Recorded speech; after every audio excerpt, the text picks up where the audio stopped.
8वां अंग। अब ये शिखर आ गया। अभी जैसे समझो हम मंदिर का निर्माण कर रहे थे, अब ये ऊपर की छतरी रखने का समय आ गया। सम्मा समाधि,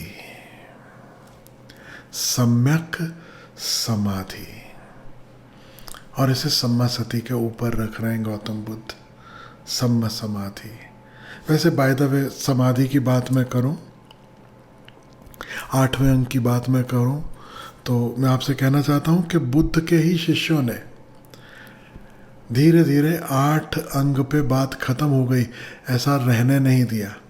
उन्होंने 2 महत्वपूर्ण अंग और गौतम बुद्ध के जीवन से, उनकी वाणी से, उनके संदेशों में से खोज लिए। तो ये जो अष्टांगिक मार्ग है वो सच पूछो तो बुद्ध के शिष्यों के, बुद्ध के पहुंचे हुए शिष्यों के, ज्ञानी शिष्यों के अनुसार 10 आंगिक मार्ग है, तो दशांगिक मार्ग है। और 2500 साल बाद ओशो का शिष्य होने के नाते उसमें मैं एक अंग और जोड़ने वाला हूं, तो एकादशांगिक मार्ग हो जाएगा। मैं आपसे कह रहा हूं अभी दरअसल बुद्ध और अष्टांगिक मार्ग इसलिए नहीं है कि आप सुकून से सो सको। यह अष्टांगिक मार्ग की चर्चा इसलिए हो रही कि आपका सुकून थोड़ा भंग किया जाए, आपकी नींद थोड़ी भंग की जाए और आप जाग सकें। रेडी? सम्यक समाधि। अब सम्यक समाधि को बताने वालों ने एक भूल कर दी। एक शब्द उन्हें मिला, एकाग्रता, एकाग्रता पाली में।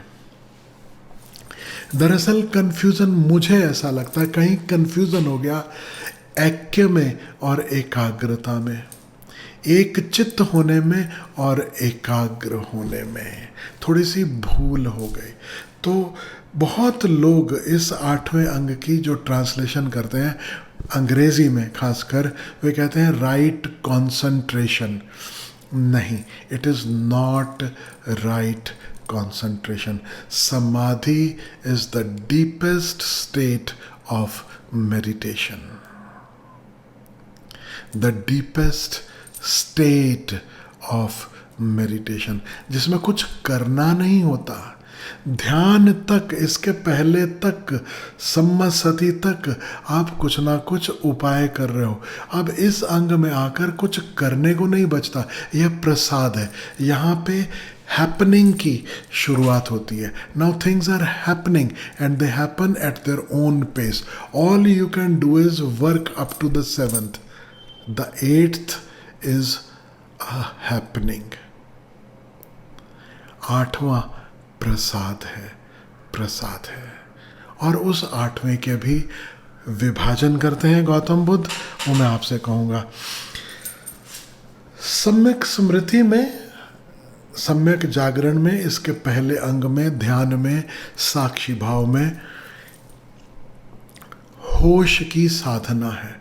किसी न किसी के प्रति होश, जैसे श्वास के प्रति होश, शरीर की क्रियाओं के प्रति होश, इंद्रिय अनुभवों के प्रति होश, विचारों के प्रति होश, मन के जो पीड़ा और अहंकारवश जो सुख है, जो मन गुनता है, उस गुनने के प्रति होश, इमोशंस के प्रति होश, फीलिंग्स के प्रति होश, और फिर अंत में यह जो अनित्य है, ये जो निरंतर बदलता संसार है, उसका होश। और मैंने आपसे कहा उससे गहरे कहीं और है घटना, एक गहरी शांति, स्थिरता, अब उसका होश। समाधि ऐसी अवस्था है जहां सब मिट गया, सब खो गया और सिर्फ होश बचा। किसी वस्तु या विषय का होश नहीं, विषय रहित होश, विषय रहित चेतना। ऐसा समझो कि एक कैंडल जल रही है, एक दिया जल रहा है और बहुत सारी वस्तुएं हैं जो उस दिए के प्रकाश से प्रकाशित होती हैं। यह साक्षी भाव। और अब एक कल्पना करो, दिया जल रहा है अकेला और सब तरफ है शांत, शून्य, कोई विषय नहीं, ये कक्ष भी नहीं, इसकी दीवारें भी नहीं, अनंत विस्तार, विषय वस्तु व्यक्ति रहित अनंत विस्तार। अब प्रकाश तो है लेकिन कुछ भी ऐसा नहीं जिसे प्रकाशित कर रहा है। प्रकाशित होने वाली वस्तुएं और विषय नहीं है, जस्ट द लाइट। ध्यान में, साक्षी भाव में प्रकाश किसी पर पड़ रहा है, लाइटिंग अप समथिंग और द अदर। और समाधि में there is pure light, not lighting up anything, just light itself remains. YouTube पर एक मेरा छोटा सा टॉक है, चेतना की 4 अवस्थाएं, मौका मिले तो उसे जरूर सुनना। The most underrated, least viewed, लेकिन उसे सुनना, शायद आप अभी उसमें से कुछ इशारे ले पाओगे। लेकिन बुद्ध यह जो समाधि की अवस्था है उसके विभाजन कर देते हैं ताकि हमें भी सहारा मिले कि हम सही दिशा में चल रहे हैं या नहीं चल रहे हैं। समाधि की झलक जीवन में आने लगी या नहीं आने लगी। तो 4 तरह की समाधि गौतम बुद्ध के अनुसार आज मैं आपसे शेयर करता हूँ। ये 4 ही नहीं हैं, और भी हैं।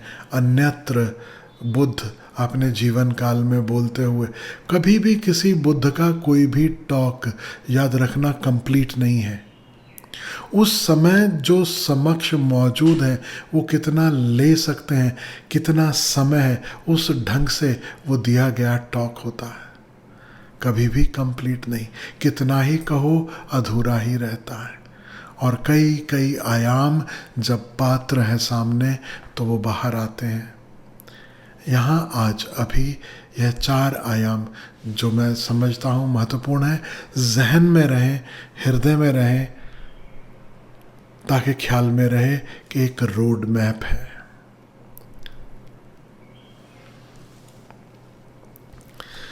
पहला जो झलक है समाधि की, बुद्ध कहते हैं वो झलक कुछ ऐसी है कि उसमें विचार है, लेकिन विचारों के साथ एकात्मता नहीं है। विचार अलग चल रहे हैं, आप विचारों से अलग हो। और ये जो डिटैचमेंट है कि मैं शरीर नहीं हूं, मैं विचार नहीं हूं, ये विचार आ रहे हैं जा रहे हैं, लेकिन मैं इनसे अछूता हूं, इनसे अलग हूं। इस डिटैचमेंट का एक आनंद है। पतंजलि इसे कहेंगे सविचार समाधि। सविचार समाधि। पतंजलि तो और भी लंबी व्याख्या करते हैं, तो जब पतंजलि के मार्ग की बात करेंगे तब उसकी बात करेंगे। बुद्ध कहते हैं एक झलक है समाधि की कि तुम बिल्कुल शरीर मन इनसे अलग, लेकिन उसकी खुशी बहुत है। अंदर एक सेंस ऑफ अचीवमेंट है, एक फीलिंग है, आहा I am separate from all this. अब ये मुझ पर अपना प्रभाव नहीं जमा पाते। एक सेंस ऑफ फ्रीडम है। वह आनंद और विचार दोनों है। यह पहली झलक समाधि की। शुरुआत में ऐसा होगा। और आप में से मैं जानता हूँ अनेक मित्र हैं जो पुराने साधक हैं, जो कई समय से साधना कर रहे हैं, वो इस समाधि की अवस्था को अनेक बार छूकर लौटे हैं, अनेक बार छूकर लौटते हैं। And you know it.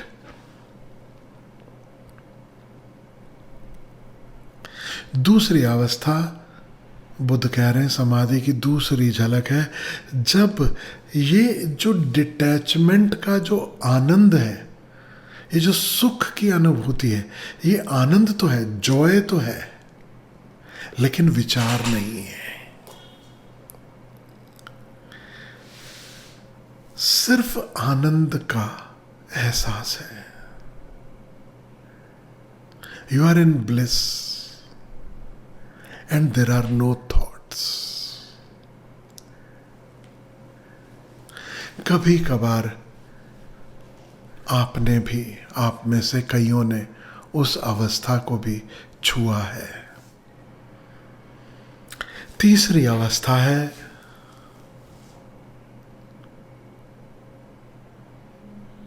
समझना। पहली अवस्था में क्या है? विचार है और आनंद है। एक चीज और है, उन विचारों का होश है, बोध है, और आनंद का बोध है। विचार बोध, आनंद बोध, ये दो चीजें नहीं है। विचार है, आनंद है और बोध है। दूसरे में विचार नहीं है, आनंद है और आनंद का बोध है। तीसरी अवस्था में बोध है और आनंद इतना सूक्ष्म हो गया, आनंद आपका स्वभाव हो गया। अब ऐसा नहीं लगता कि मुझे आनंद का अनुभव हो रहा है। आनंद बोध नहीं है, आप आनंदमय हो, आप आनंद में स्थापित हो गए, आनंद आपका स्वभाव हो गया, आनंद अब टिक गया, उसके सिवा और कुछ है ही नहीं। अब बोध और आनंद ये दो नहीं रहे, एक हो गए, कभी ना छिनने वाला आनंद। तो यह जो आनंद है ये बड़ा सूक्ष्म होगा, उसकी लहरें नहीं होंगी, अब इसके गीत नहीं गा सकते, आनंद स्वरूप हो गए। ख्याल रखना, थोड़ी सूक्ष्म बात है, थोड़ा हो सकता है मुश्किल हो नए लोगों को समझने में।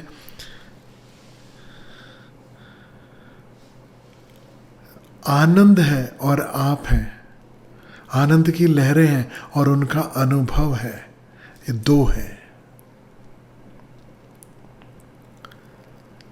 तो आप जब लौटते हो उस अवस्था में, आनंद का अनुभव लेकर लौटते हो, तो आप आनंद की बड़ी महिमा गाते हो, बहुत गीत गाते हो। तब आप कहोगे कि वाह क्या आनंद था ध्यान में, समाधि में।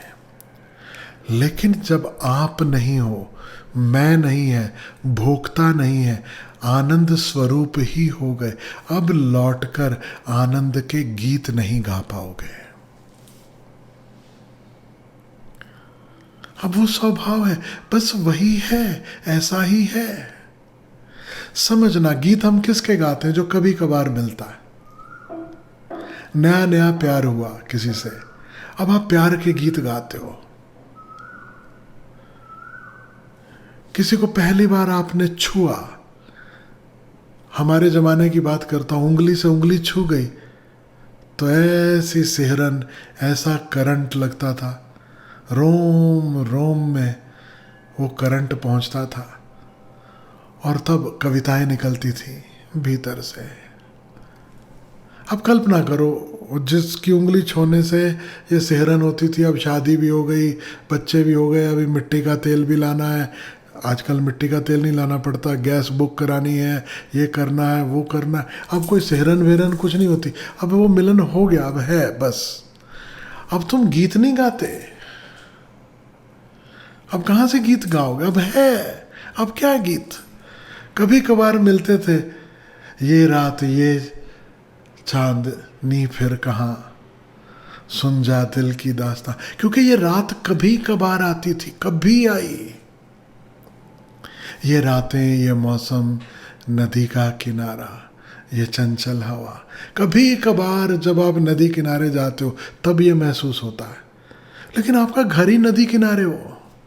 मैं जानता हूँ लोगों ने आश्रम बना लिए नदी किनारे, वो बोलते हैं यार रात को सोने नहीं देता ये पानी की।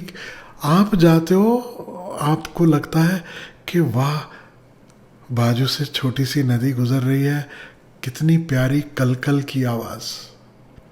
वो आवाज़ प्यारी व्यारी नहीं है, कलकल नहीं है। आप थोड़ी देर के लिए आए हो, चले जाओगे, इसलिए लगती है प्यारी और कलकल आवाज़। ये तो चलो नदी की बात हुई, लेकिन समाधि की बात करें तो याद रखना, जब पहली पहली अनुभूतियां हैं तब गीत फूटते हैं, लेकिन जब वह अनुभव स्थिर होने लगता है, टिकने लगता है, स्थापित होने लगता है, now that is how it is, बस ऐसा ही है, उसके संबंध में वक्तव्य देना भी मूर्खता मालूम पड़ता है। गीत तो बहुत दूर की बात हो गई। तो ये तीसरी अवस्था जो गौतम बुद्ध कह रहे हैं, आनंद रूप हो जाना, आनंद स्थिर हो गया, टिक गया, बोध स्थिर हो गया, मैं और बोध, मैं और आनंद, यह फर्क ही नहीं रहा। मैं तो मिट ही गया, कह सकते हो बोध से भरा आनंद, या कह सकते हो आनंद से ओतप्रोत बोध।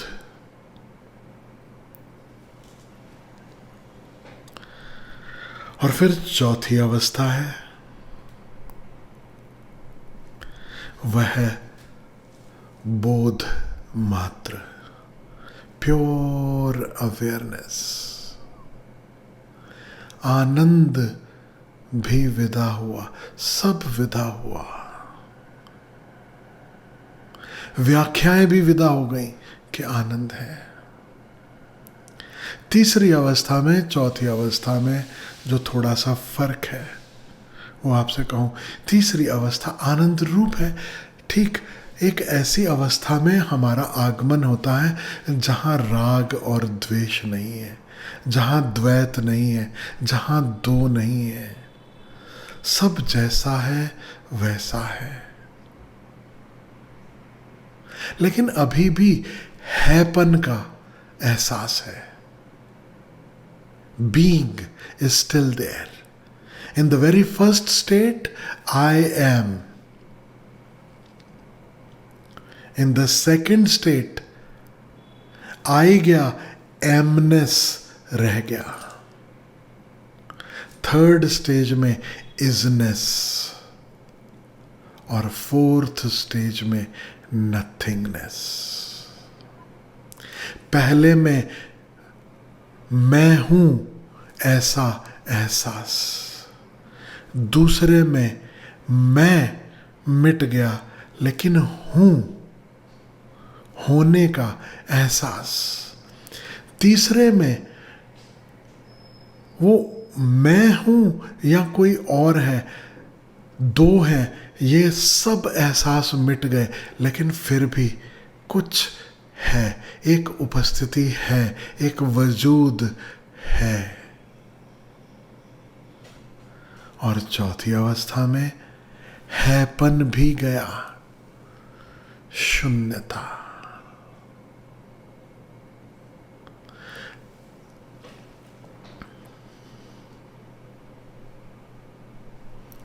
समाधि चर्चा का विषय नहीं है, सच पूछो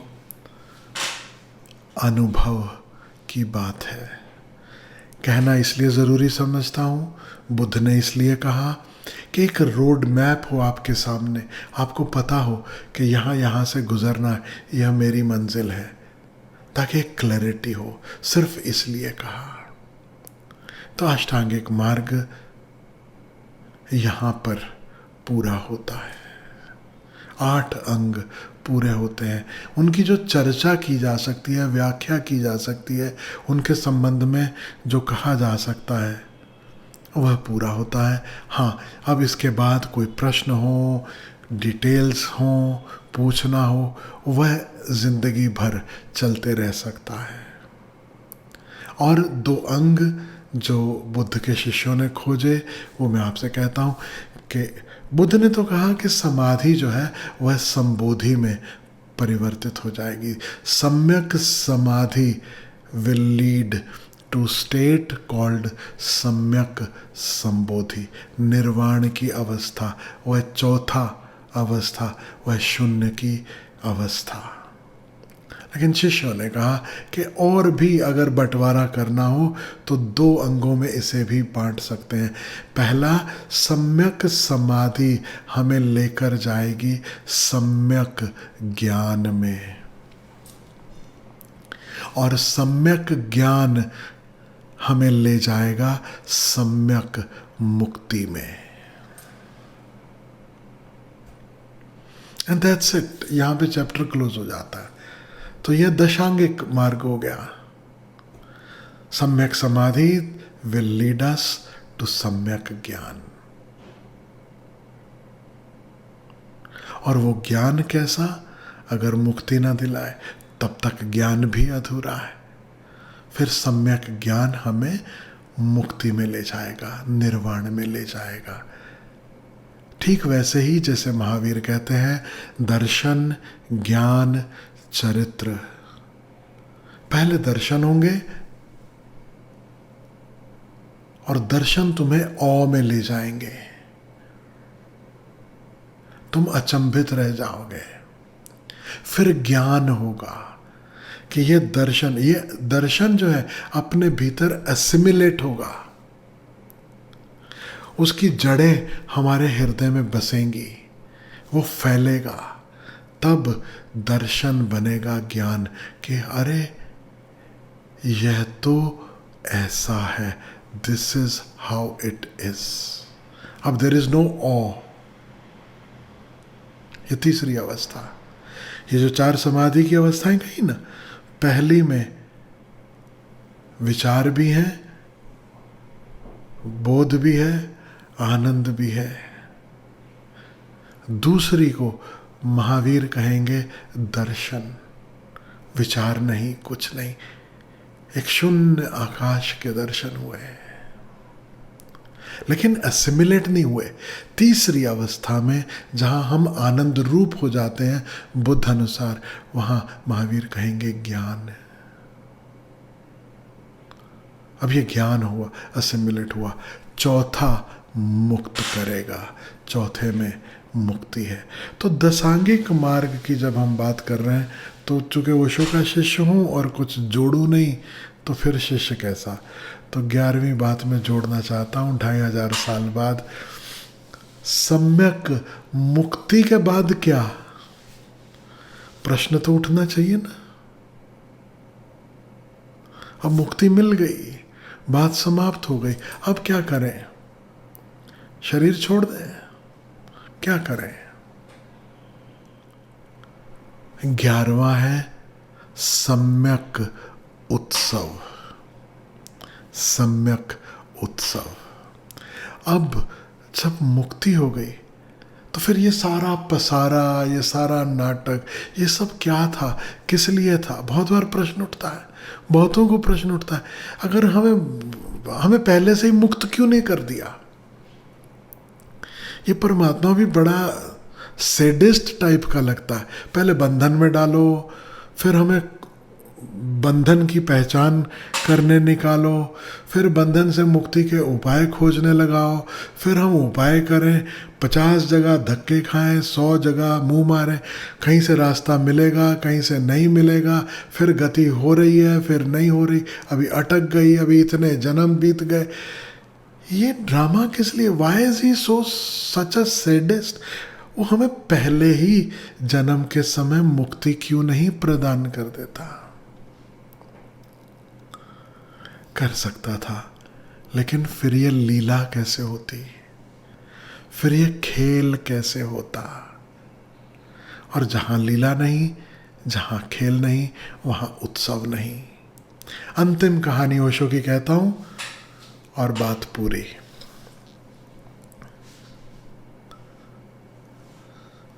ओशो कहानी सुनाते हैं कि एक युवक था, राजकुमार था, और ज्ञान की खोज में निकला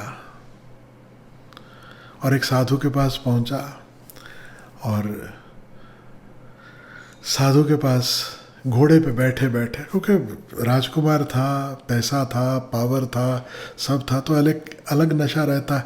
साधु जो है वो बरगद के पेड़ के नीचे बैठा है, युवक अपने घोड़े पे बैठा, रुका, बोलता टाइम नहीं है मेरे पास, मुझे ये बताओ कि ज्ञान कैसा होगा, कथम ज्ञानम कथम मुक्ति, मुक्ति कैसे होगी। तो फकीर ने कहा कि भैया ज्ञान मुक्ति ये फिजूल की बातें छोड़, तेरे को एक्चुअली में क्या चाहिए, तू खोज क्या रहा है, ज्ञान किस काम का, मुक्ति किस काम की। तब युवक को लगा कि हाँ बात तो सही है, अकेले ज्ञान से मुक्ति से क्या होगा, फिर तो सब नीरस हो जाएगा, तो मैं खोज क्या रहा हूँ। उसने घोड़े पे बैठे बैठे थोड़ा विचार किया, बड़ा समझदार था, बुद्धिमान था, और उसने he could pin point what I am looking. उसने बोला देखो, मैं सच में जो हम खोज रहे हैं वह है आनंद, वही गौतम बुद्ध की बात, शोक मुक्त अवस्था। अगर ज्ञान दुख में ले जाता हो तो किसी को ज्ञान नहीं चाहिए, मुक्ति दुख में ले जाती हो तो किसी को मुक्ति नहीं चाहिए, तो खोज क्या रहे, आनंद।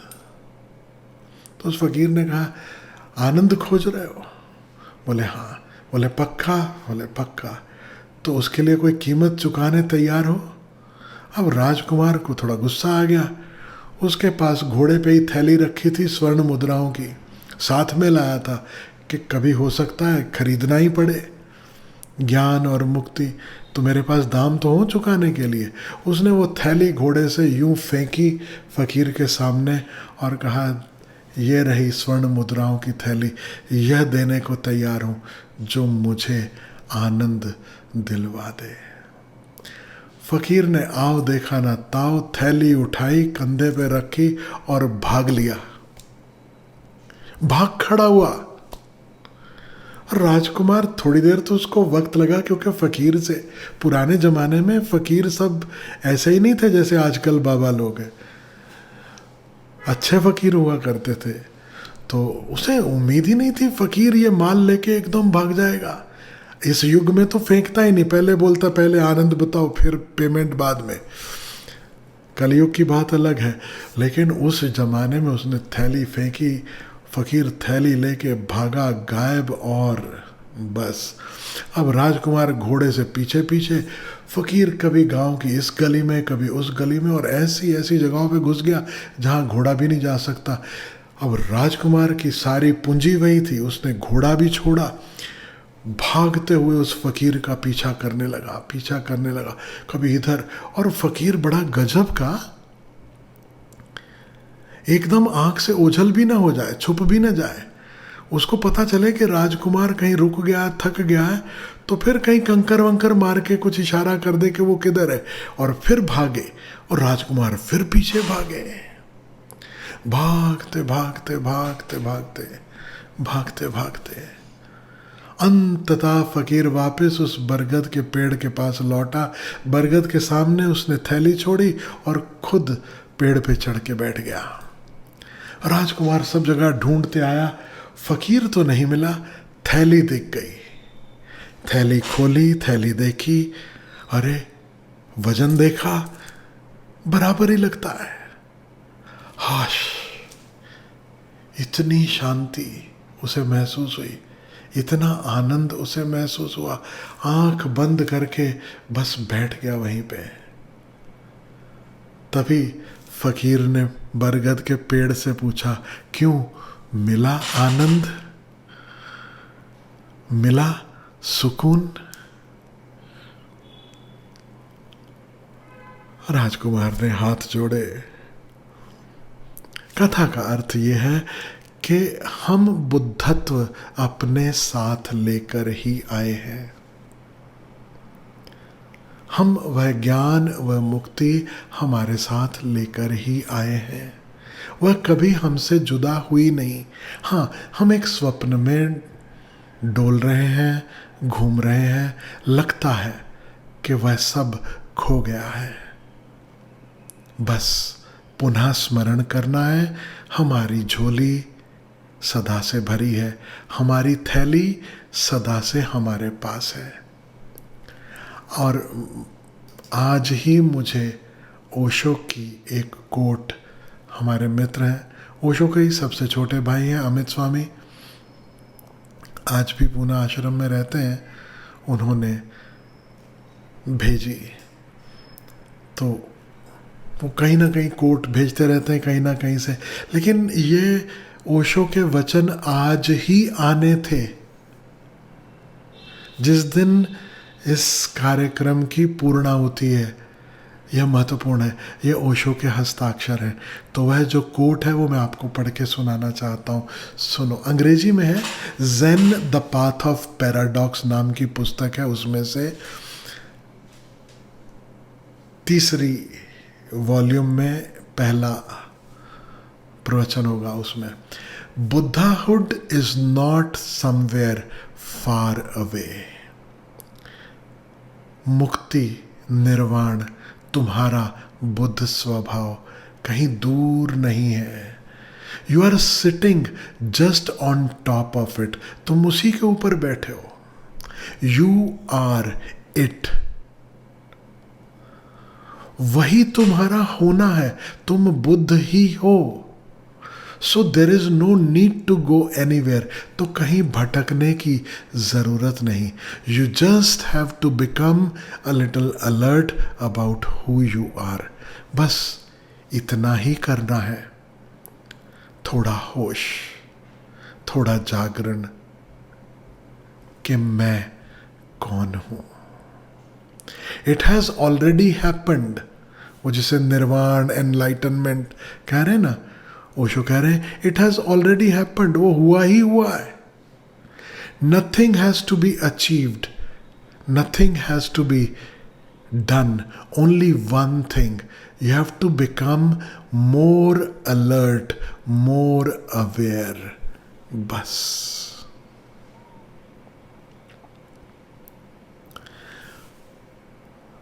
खजाना अपने ही पास है, उसके प्रति जागना भर है। बुद्ध में और साधक में इतना ही फर्क है, बुद्ध जागे, उन्होंने उस खजाने को देखा, पहचान लिया, और साधक जागने का प्रयास कर रहा है। तो ये जो जागने के प्रयास है, जैसे अभी इसी भांति हम निरंतर करते ही रहेंगे, करते ही रहेंगे, हर सप्ताह, हर रविवार, और बीच बीच में इसी तरह से सुबह 8 से 10 के कार्यक्रमों में। और हमने भी बस ठान रखी है कि जगा कर ही छोड़ना है। हाँ, अब आप ही छुटकारा पाना चाहो तो बात अलग है, लेकिन अगर आपकी जागने की तैयारी है तो निश्चित रूप से इतने उपाय दिए हैं ओशो ने, इतनी कृपा है उनकी, इतने आशीर्वाद हैं उनके, कोई एक प्यासा प्यासा न रहे। और यही मेरी तरफ से कामना है, मंगल कामना, सबको शुभकामना, सबको प्यार, सभी बुद्ध हों, सभी बुद्ध हों।